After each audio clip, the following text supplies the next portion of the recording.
Good morning, Tull Skulls. Nick here. Just a little request to you from me and Omen. The microphone company Rode is holding a contest that requires a literal 2-minute podcast. Omen and I whipped up a little guy that we're proud to call We've Got a God for that. There are several categories that we're in, but the one we need help with is the People's Choice. You can go to our page, listen to the podcast, and vote for us. And you can vote once a day, all the way until the end of June. If we could get the power of the Tull Skulls to vote for us every day from now until the end of the month, we may be able to sweep this. So please go to myroadcast.com/listen/entry/4168 #. Road as in RODE, myroadcast.com/listen/entry/4168 #. And I'll put a link in the show notes for the next few episodes too as a sweet, sweet reminder. Thanks everyone. Enjoy the episode. Lovers and the broken-hearted. Put on your best tweed coat, work your hair into a fetching pompadour, and throw yourself into the sadness hole for the next 45 minutes. Because it's time to talk to me.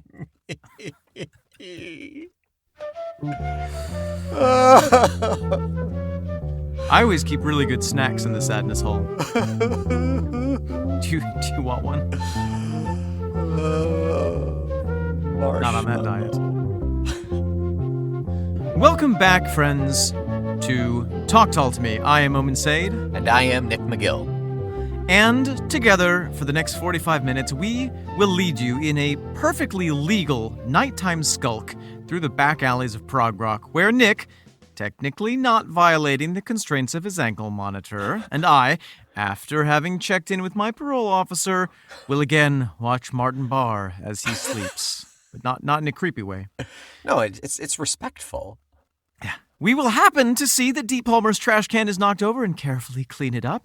And we will gently lick the car door handle of John Evans' Forest Green Mini Cooper for normal reasons. Yes, every Lech an album, every ogle a song. Nick and I will respectfully make our ways through the entire discography of seminal prog rock band Jethro Tull, while remembering that absence makes the heart grow fonder, which is why Ian Anderson filed a restraining order. That's why. It's to enhance the romance. That's right. Yeah. That's right. So, Nick, fun episode today. What have we got in store before we jump into the main song itself? We've got some final pieces of housekeeping in regards to the album proper, Songs from the Wood. Yes. We have yet to cover reviews yet. We generally save them for near the end, and I think we're going to drop them in here. However... Yeah, Nick, I ran into a little bit of a bump, a little rocks in the road here. Normally, whenever I search for the Rolling Stones review of Jethro Tull albums, they come up right away, straight away. Right, yeah. Sooner than I'm ready for them. I could not, for love or money, find the Rolling Stone review of Songs from the Wood. I found there was a mention of Songs from the Wood in the Heavy Horses Rolling Stone review. Okay. But that's it. That's it. So, yeah, pretty peculiar. You found some quotes. New Musical Express says, one hell of a fine record and an undisputed joy. Yes. All Music called the album the prettiest Jethro Tull record released since Thick as a Brick. Got it. It was the album hit the top 20 in the UK and got to number 7 in the charts in the United States, which is pretty impressive. A very successful run. But peculiarly, oddly, under-reviewed, it seems. So I know. I do want to put a call to action out there for any of our Tull Skulls. If you can locate any of the major reviews for this album and want to send them to us via a link or write them on a piece of paper and mail them to us, please do so. Yes. If you somehow know the reason that the existence of the Rolling Stones review was scrubbed from all of recorded history, yeah, that would be a great little tidbit, because for one of their more successful albums. Maybe that's it. Maybe they just liked it too much. And they're like, we can't They had do nothing bad this. to say, and so they didn't say anything else. Yeah. They didn't say anything at all. Yeah, isn't that what our mothers taught us? If you have That's the phrase. If you have nothing good to say, don't. No, if you have nothing If bad you to have say, no critique, give them the silent treatment. that's it. Yeah, Make 'em it'll sweat. make them watch you more. That's it. That's right.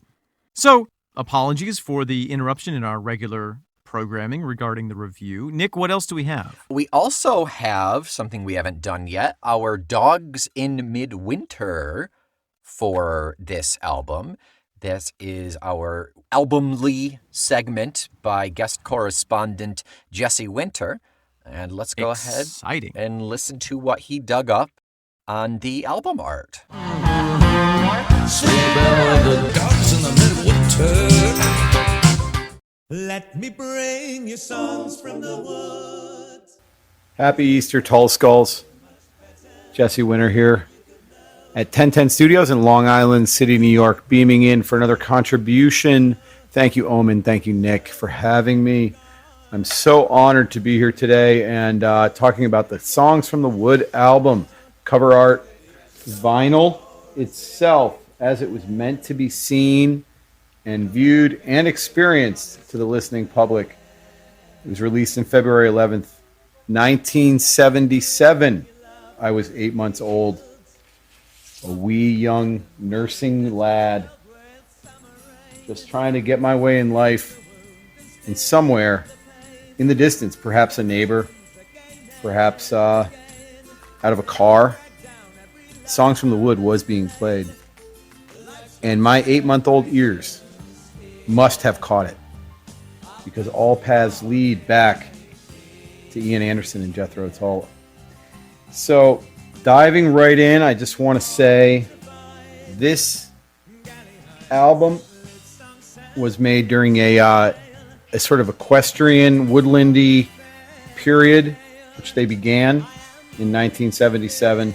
While Ian Anderson now had money to buy property in the country, he indulged himself and began to live in a more rustic environment and make music that was inspired by themes and melodies and different arrangements that Omen and Nick will talk about. I'm here to talk about the cover art. I love this cover so much. It was a photograph, but they used the photograph to make a painting. And this painting is so detailed. It's kind of wild to think that everything here is a brushstroke, but it is. And the person who painted it was J.L. Lee. And in the front cover, what we have is a crouching Ian Anderson in the woods with a dog and a hat next to a fire. There's something boiling in a pot raised over the flames with a stick. And probably coffee, that's my guess. Could be a stew. Something for lunch. That's what it looks like. It looks like some dead pheasants or ducks. Some kind of no longer living animal in a shotgun. No flute. There's never a flute on a Jethro Tull cover, by the way. And I assume that this is intentional. Like from the original releases. The later stuff you see, unless he's on stage playing flute. So, basically, though, he's warming his hands, and my eye catches the red cuff underneath that's coming out of his shirt. And he's got a vest on, and this is the way that I see it. And there's a lot of levels of interpretation here, but basically, for portraits, pictures of Ian Anderson often have him looking sort of confused, caught off guard, candid, interested, curious. He's not really a smiling kind of subject, but he's got this kind of like, oh, whoa, what's going on? Kind of inquisitive kind of look. And so he's doing that here. Now, I could imagine he's about to relate some kind of story or some narrative to me, or tell me a story if I'm sitting here by the fire with him. Or maybe he's listening to me. Maybe he's listening to my story. Maybe I'm telling him a story. So now I become part of this little vignette, this scene that's happening here. I don't know what I would say to him. I love you, man. That's about it. And he would glance up at me like this and be like, whatever, dude. So, that's the front cover. It says, with kitchen prose, gutter rhymes, and divers I have no idea what divers are. Songs from the Wood, Jethro Tull. It is a journey. It is an odyssey, as these albums tend to be. Turning the album over, we have the back cover. There's accredited to Shirt Sleeve Studio. We have the track listings. We have some lyrics, kind of like a little phrase up here in the middle, and other important details. But the main focus, and this is the iconic image for this record, is the tree that's been cut. We see the rings. Someone has put a record needle on there, as if the record is the wood, is the tree is the album, the paper. That's pretty deep and complicated metaphors here. But we have songs from the wood, and then we have literally a record player manufactured out of the tree, but it's playing the tree rings. It's a beautiful idea. I mean, this is Ian Anderson's idea. He takes credit for it. I need to give credit to Ross Alfini, who was there for me. He's 30 years ago, I shared an apartment with him, and he was held captive to my Jethro Tull enthusiasm and obsessions. And the poor guy, I had to send him a copy of the Ballad of Jethro Tull. He has the book. I don't have the book with me. I needed to call him and get some information. And he was kind enough to have a call with me and read from me from this period what happened. This is a beech tree. Ian Anderson cut down the beech tree and manufactured this pseudo record player thing as the beech tree. And what's very interesting is woodcutter is Keith Howard and is credited here. So he credits the woodcutter. And I love this concept here visually, because they were able to illustrate this idea just using really simple ingredients and materials, and using the backyard, and using the woods behind him, and do a little photo shoot, have a painting done, and bada bing, bada boom, we have an album. Let me bring you all things refined, galliards and lute songs served in chilling ale. Greetings, well met fellows, hail. I am the wind to fill your sail. I am the cross to take your nail. A singer of these ageless times with kitchen prose and gutter rhymes. Happy Easter, everyone. Thank you again, Nick and Omen. It's such an honor to be able to do this, and enjoy the show.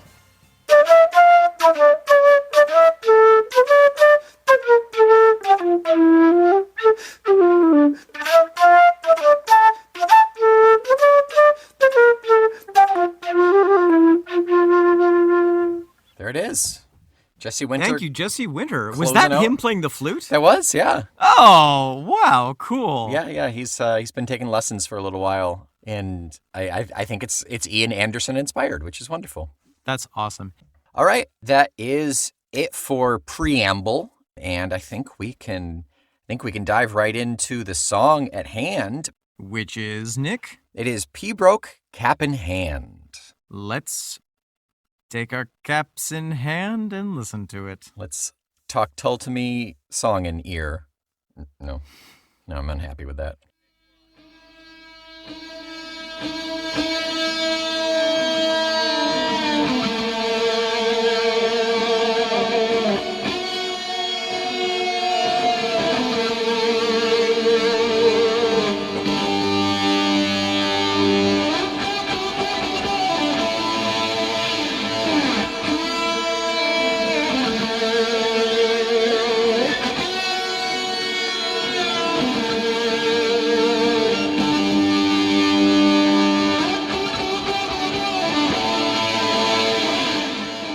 Oh, Nick.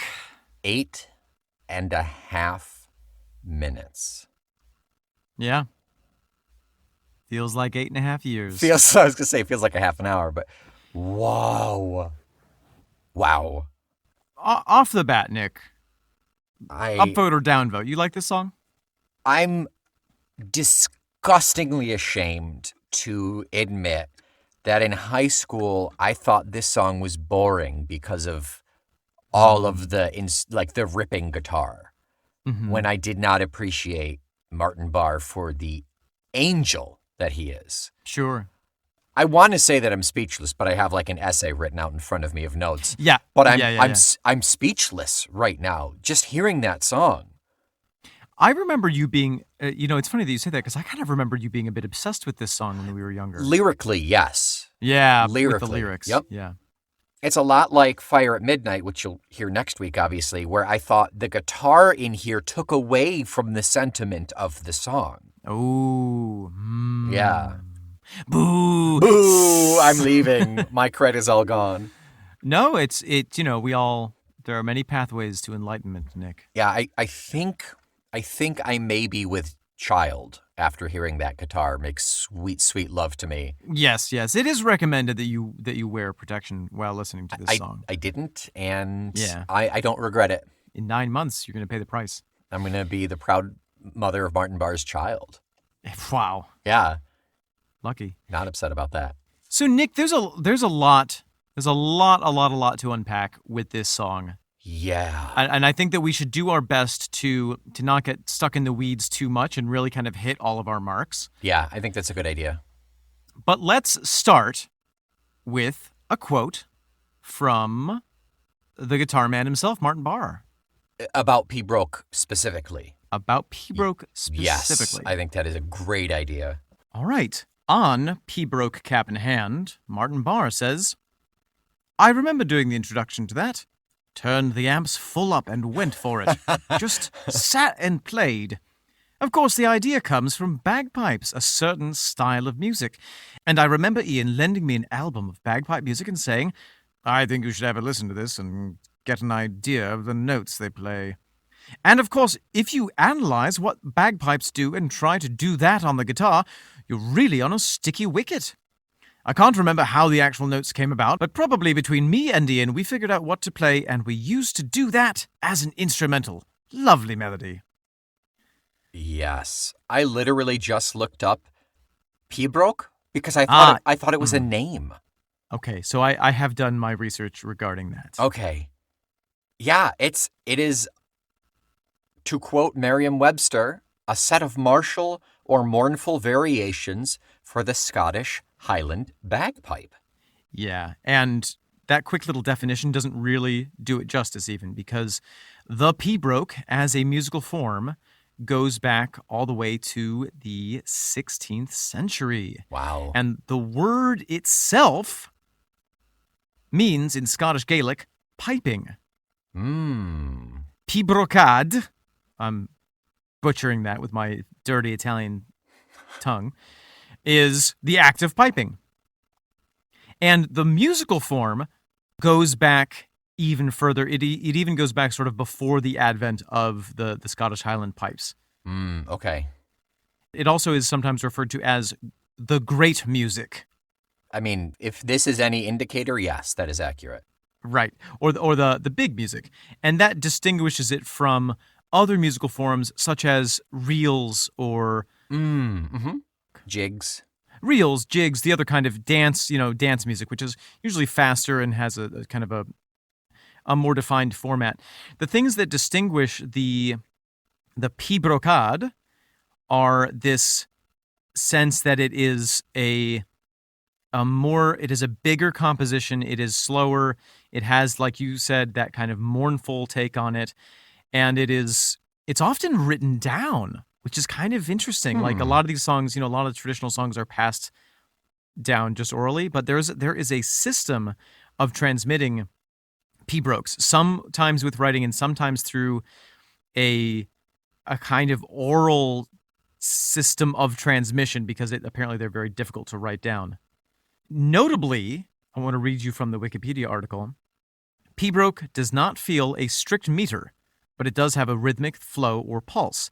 It does not follow a strict beat or tempo, although it does have pacing. Ooh. So right off the bat, when we have that guitar come in, you hear all of that. You hear that it is big music. You hear that it is mournful. You hear that it is following a certain pulse, but not stuck in a particular meter. Yeah, all of that fits 100% with the notes that I have, too. Yeah. Like how haunting, mournful, plotting, but there's a passion behind it. Yeah. And that it feels like there are so many disparate, nearly discordant pieces that are all working together to create this unified, cohesive miasma of sound and really just like sonic emotion. And I think if we listen to a traditional Pibroch, as we probably will right now, we can hear that what Martin has done is really try to take, not literally translate it onto the guitar, but sort of take the dynamic of it to essentialize it for his own instrument and for the context in which he's playing. And I think he does it fantastically. Very, very much so. I never thought to compare the sound of his guitar to bagpipes, but Sure. I can totally see it. I totally see it now. Yeah, I never thought of it either until I kind of looked up what the meaning is. Yeah. And then right off the bat, we actually hear some kind of, in the background, we hear Ian or someone saying, Pibroch, Captain Hatton, take bottom. Oh, yeah, wait, like super, super quiet in the very beginning. Yep. Yeah. Oh, what a good song. We also have the flute coming in straight away. So shall we kind of talk musically? Yeah, give me just 1 second, see if I can find, here we go. Lord Lovat's Lament, the Big Music Society.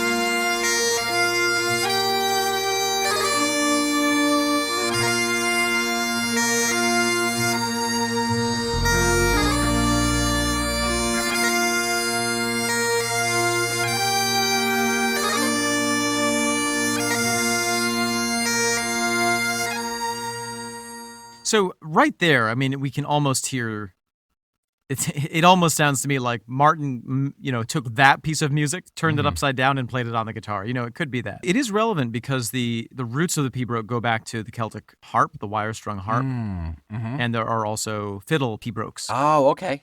Okay. So it's all relevant. One of the first things, we talked about the very introduction, and one of the things that I want to highlight off the bat is Glasscock. Yep. He lurks underneath this entire piece of music like the void of despair.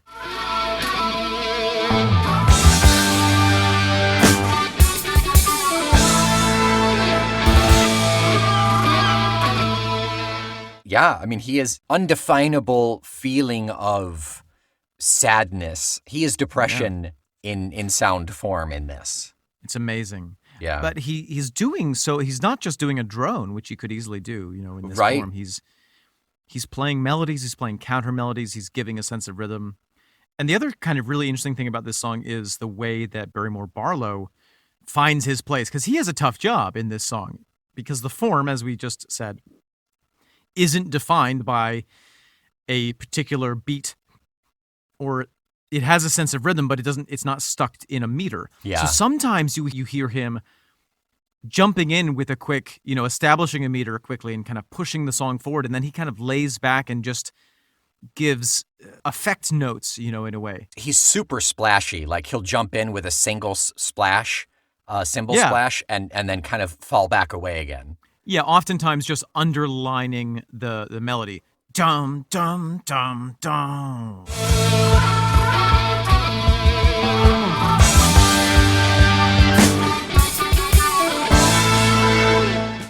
He hits each of those marks. Yeah.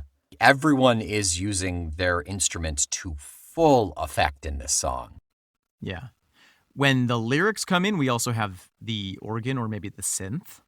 Yeah, there are multiple layers of varied keyed instruments in this, so it is difficult to identify and really kind of pinpoint what's playing where.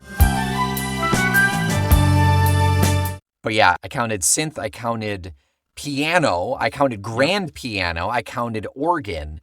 Marimba's in there, xylophone's in there, harpsichord, all could be played just by one guy on the keyboard, Yeah, or two people or in this case. Two people, yeah.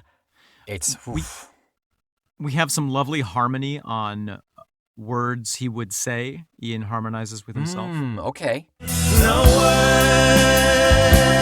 words he would say.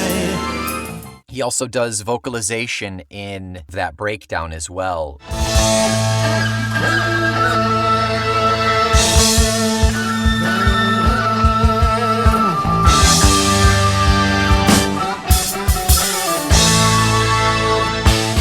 Everything is building up, one on top of the other. It's the standard. We start everybody off super strong in the beginning, but when we go into a break, a bit of a breakdown, that's when we start introducing everybody individually, doing their own takes on the theme. And this is an amazing example because it's that solid repetition of, essentially the same sound, but it's everybody's instrument building up on that and repeating, and it just, gosh, it is the best Jenga tower I've ever heard.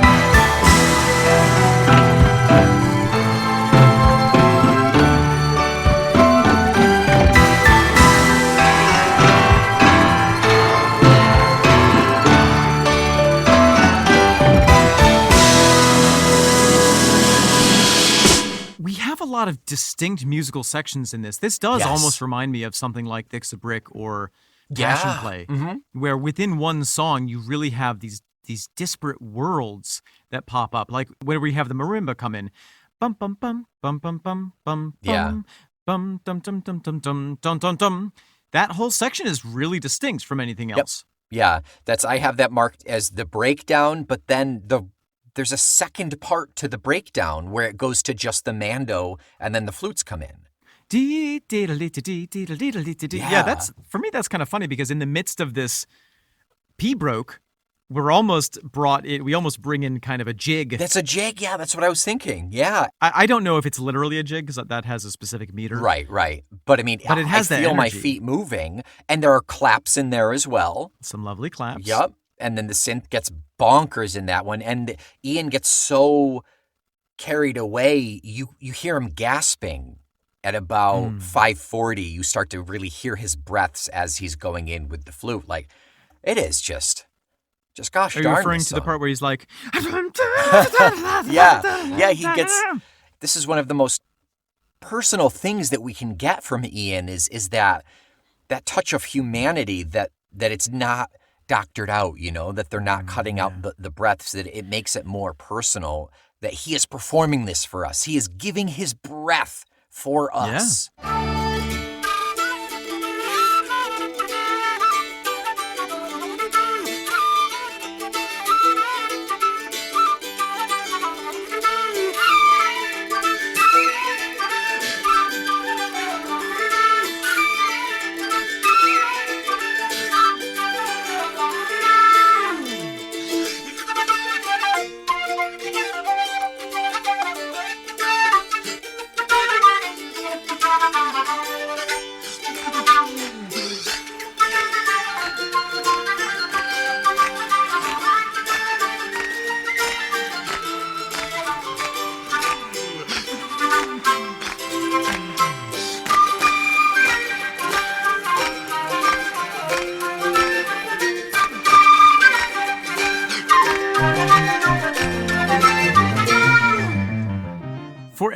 As intensely composed and structured as this piece is, it is also the most raw piece on the album. Yeah, it is. In terms of lyrics, in terms of sound, everything. Everybody's playing. Editing, yeah. They just let go on this. And I would love to think that it's like just a single take. It's like, everybody, let's go do this. Well, in the beginning, you hear take one. Yeah. So at least some of it was the first take. That was the take one, at least. That was the first take, yeah.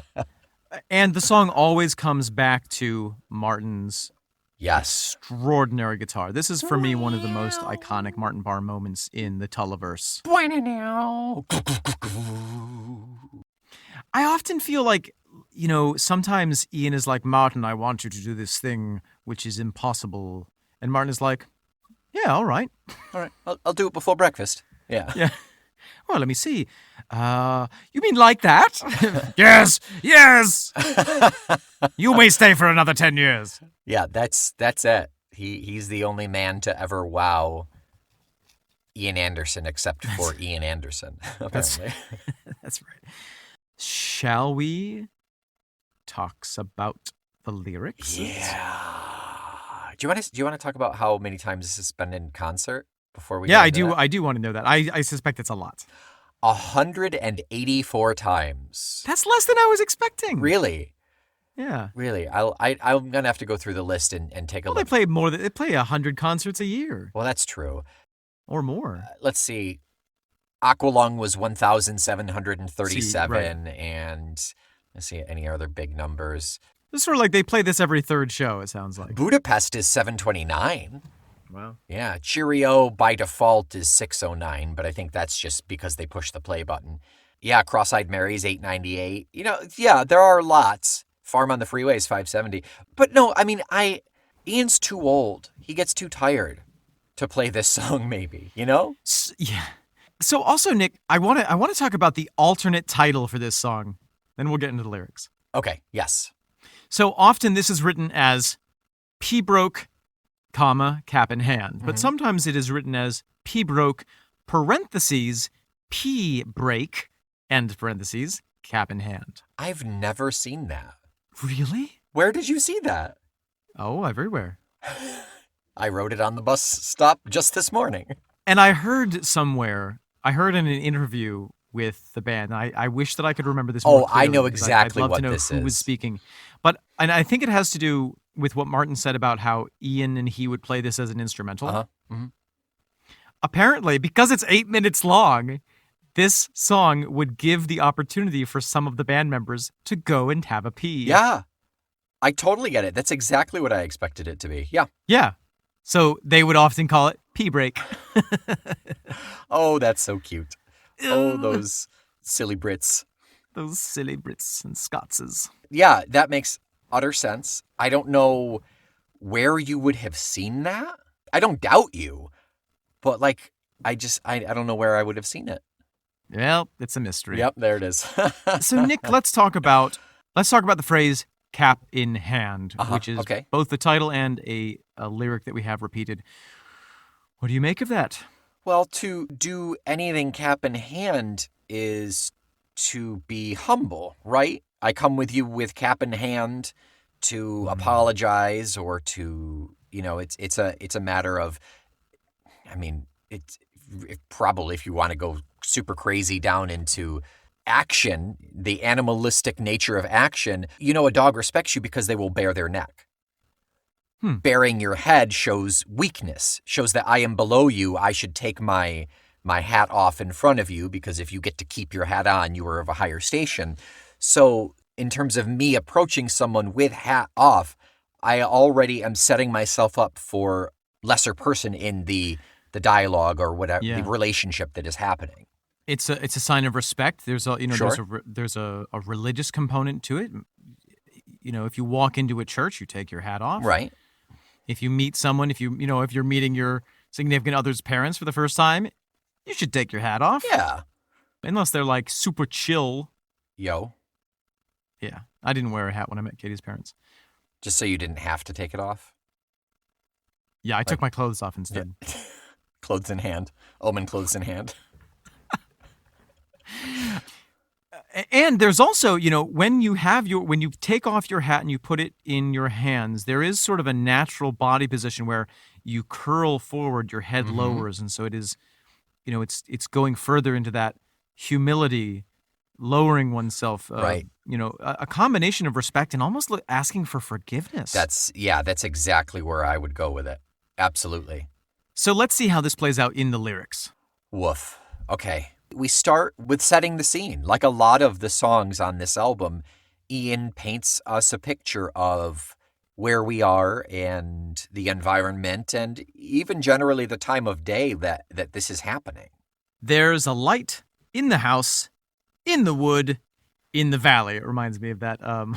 Hole The on Rattling Bog. log and- yeah.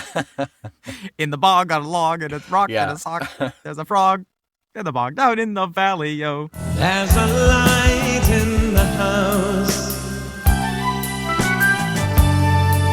in the woods, in the valley. So, yes, there's a light in the house, in the wood, in the valley. There's a thought in the head of the man who carries his dreams like the coat slung on his shoulder, bringing you love in the cap in his hand. There's a thought in the head of the man who carries his dreams like the coat slung on his shoulder, bringing you love in the cap in his hand. So his dreams are slung nonchalantly over his shoulder, lightly. Yeah, so far, it's instrumentation and mellowness aside, so far it is promising. You know, there's no reason to suspect anything at the moment. And yet there's a dynamic set up where you have this specific setting, Mhm. you have a decision having been made, and the person who carries his dreams so lightly and with ease has cupped love in a precious and humble way in the cap in his hand.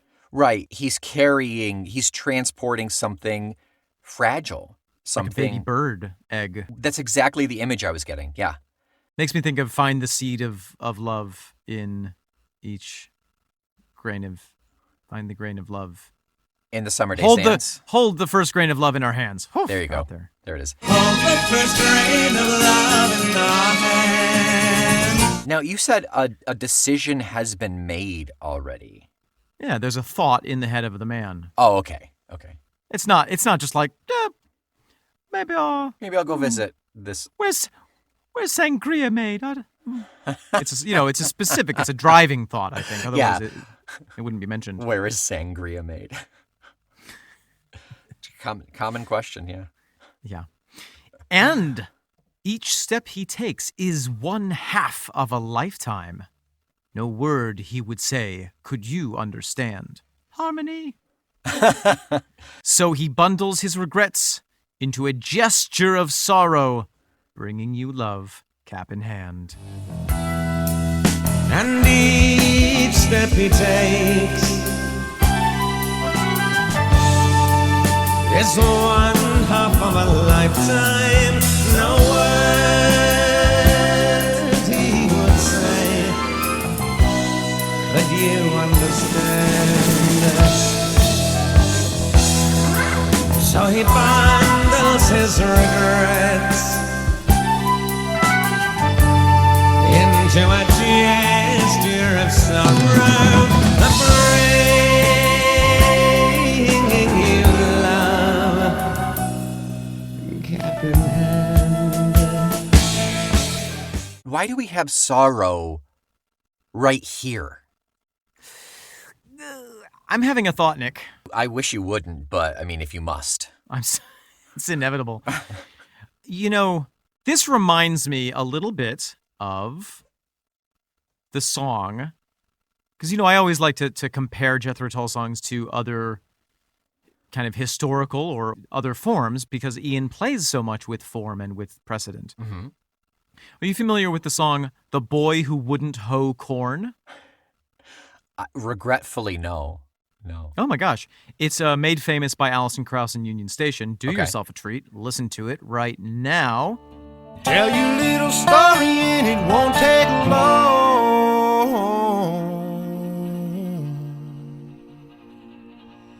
About a lazy farmer who wouldn't hoe his corn.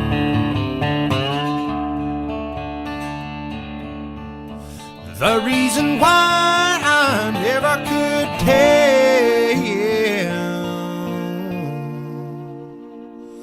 for that young man was always well.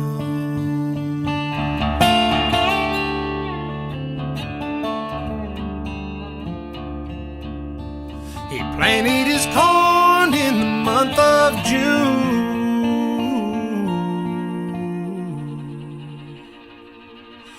And by July it was up to his eyes.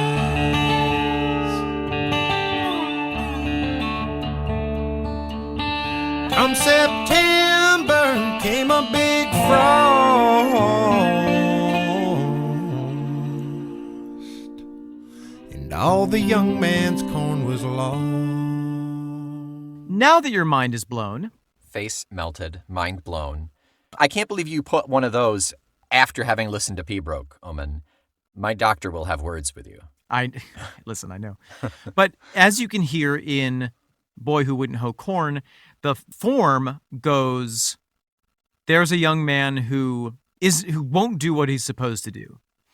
And he loses out on what everyone else is doing, what society is doing. And, the metaphor is he won't hoe corn, he won't plant his corn. And so by the time when everyone else's corn is being harvested, he's like, oh, no. Oh, and I need corn. So it's kind of like the grasshopper and the ant, right? A little bit? Perhaps. But significantly, as you heard, at the end of the song, he comes to the young woman, courting, saying, hey, will you marry me? He comes cap in hand to the young woman, realizing his mistake. And he says, oh, yes, maybe we could, maybe I could be your husband. And she says, why in the hell would I marry you when you won't even hoe your own corn? Don't even have And she corn. rejects him. As he deserves. As she should, because girl worked her ass off all summer to hoe her own corn. And you just want my corn? You're marrying me for my corn? Get out of here. Please. Don't need no scrub. Are you familiar with that song? That one I know, yeah. I love that song. No, I don't want no scrub. A scrub is a guy that can't get no love from me. So here, I sort of I'm drawing a comparison, but I do think that there is, what if, going into supposition land, putting on my supposition sandals and my supposition socks. Eating my supposition sandwich. Let's say he has already rejected this woman. He said, oh yeah, no, I'm too good for you. I got lots of dreams. I got things going on. I ain't need you. Yeah. Now he's had a big realization. That nobody loves him. And then he's come and he's like, oh, well, maybe if I come cap in hand Yep. to this woman, she will accept me. Wow. Alas, I love it. catching breath as he looks through the dining room window, candlelit table for two has been laid. Strange slippers by the fire, strange boots in the hallway. I put my cap on my head, turn, and walk away. Catching breath as he looks through the dining room window. Candlelit table for two has been laid. Strange flavors by the fire, strange boots in the hallway. Put my cap on my head, I turn and walk away.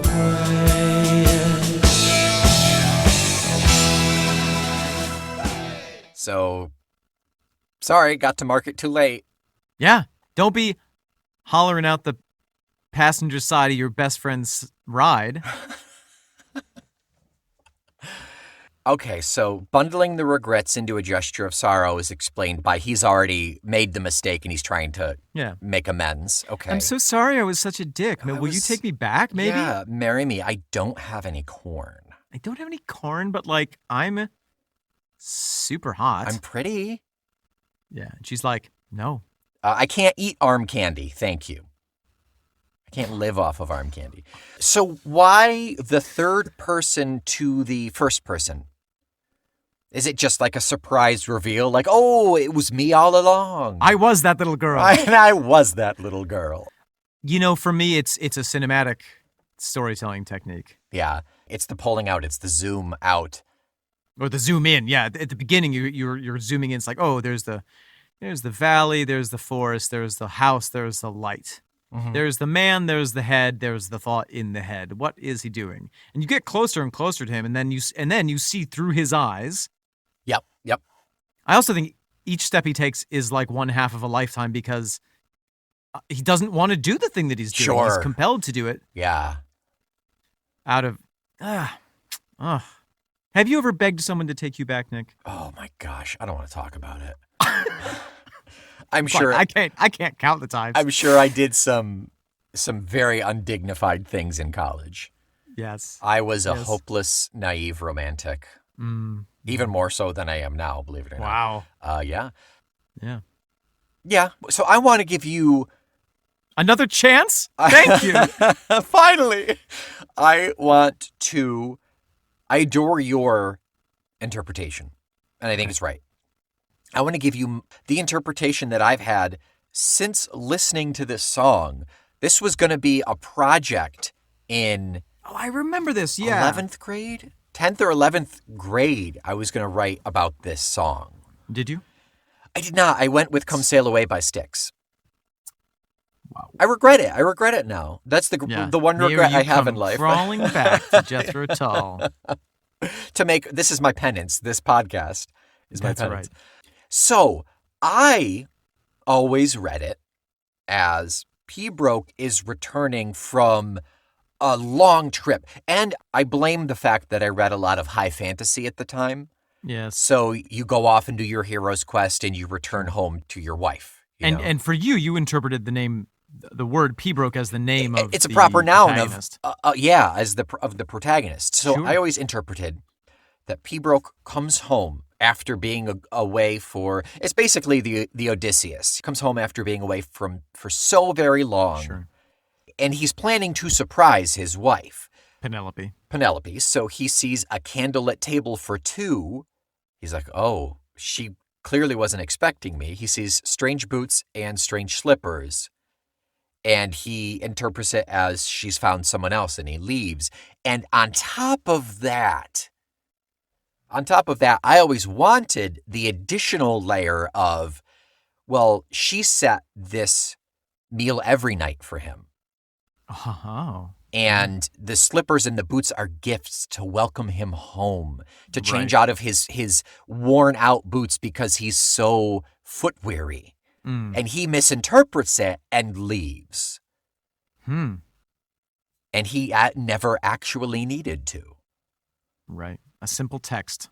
That's it. Just say, hey, girl, coming home. What you doing tonight? Say, what are you having for supper? Make another. Set another plate. Make a third. Make a third.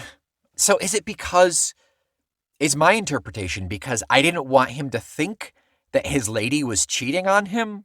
You know, is it that if it were anyone's fault, it should be Pibroch's fault, that he just misinterpreted it?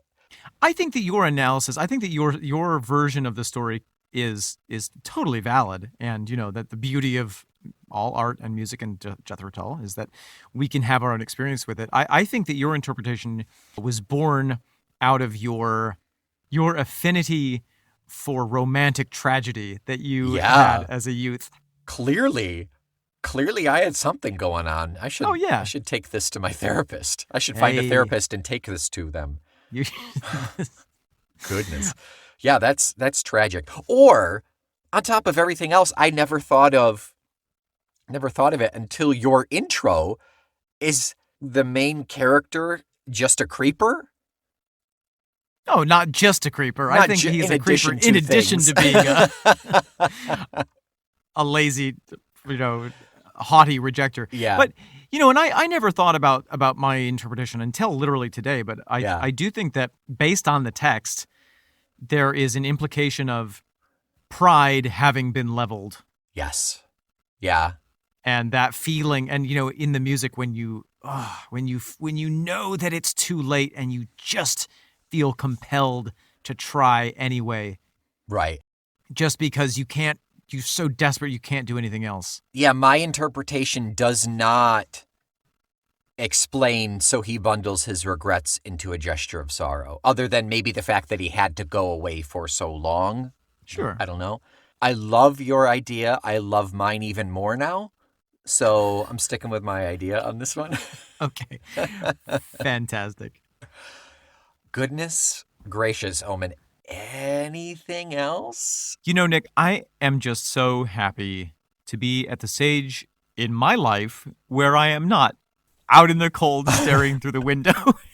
Yes, it is. You've reached adulthood when those are your slippers by the fire. When you can go inside. When you get to go inside, right? And you don't have to turn around and walk by wolves and things. Yeah.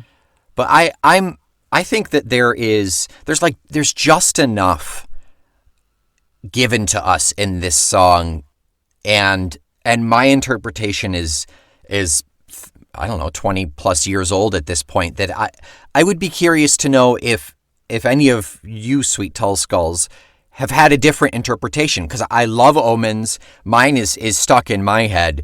Do you guys have anything else? There's just enough info in here to be dangerous, and I would love to see a different take, a different interpretation. Yeah, it's interesting to see how different minds connect the dots differently. Yeah, given this same exact materials, it's like here are 30 Legos, here are 30 Lego. Now go and make something, and that's what we made.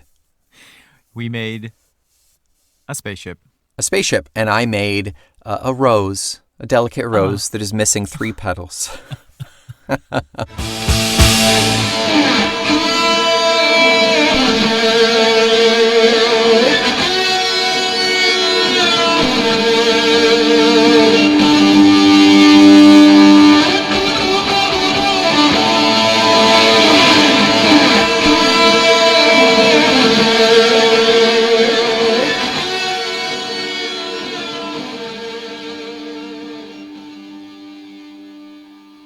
Well, Nick, Omen. what are we talking Tull about next week? Next week, super exciting for any number of reasons, all of which you will learn next week when you come back to listen. It's a special episode. It really is. It really is. And hopefully not just for us, hopefully for everyone. Everyone gets to listen to us talk about it and experience how special it is for us. But it's the final track proper off of the album, Songs from the Wood. It is Fire at Midnight. I can't wait to cozy up to that episode drop and warm my hands. Oh, goodness. It is the light in the darkness. Until next week, Nick. Yes. We don't want no scrubs within our listeners. Show us that you have the means by flashing those 5 stars in the form of a rating and review. Make it rain 5 stars in the clubs. In the club that is Apple Podcasts. You know what? You don't have to be humble. We'll be humble. You brag about us by giving us 5 stars. That's right. We'll take care of the humility. Until next week, Nick, I am the corn-hoeing fool that is Omen Sade. I am the hopeless romantic that is Nick McGill. We are the rage-crushed shame hat that is Feckless Momes. And this is the bundle of regret that is Talk Tull to Me.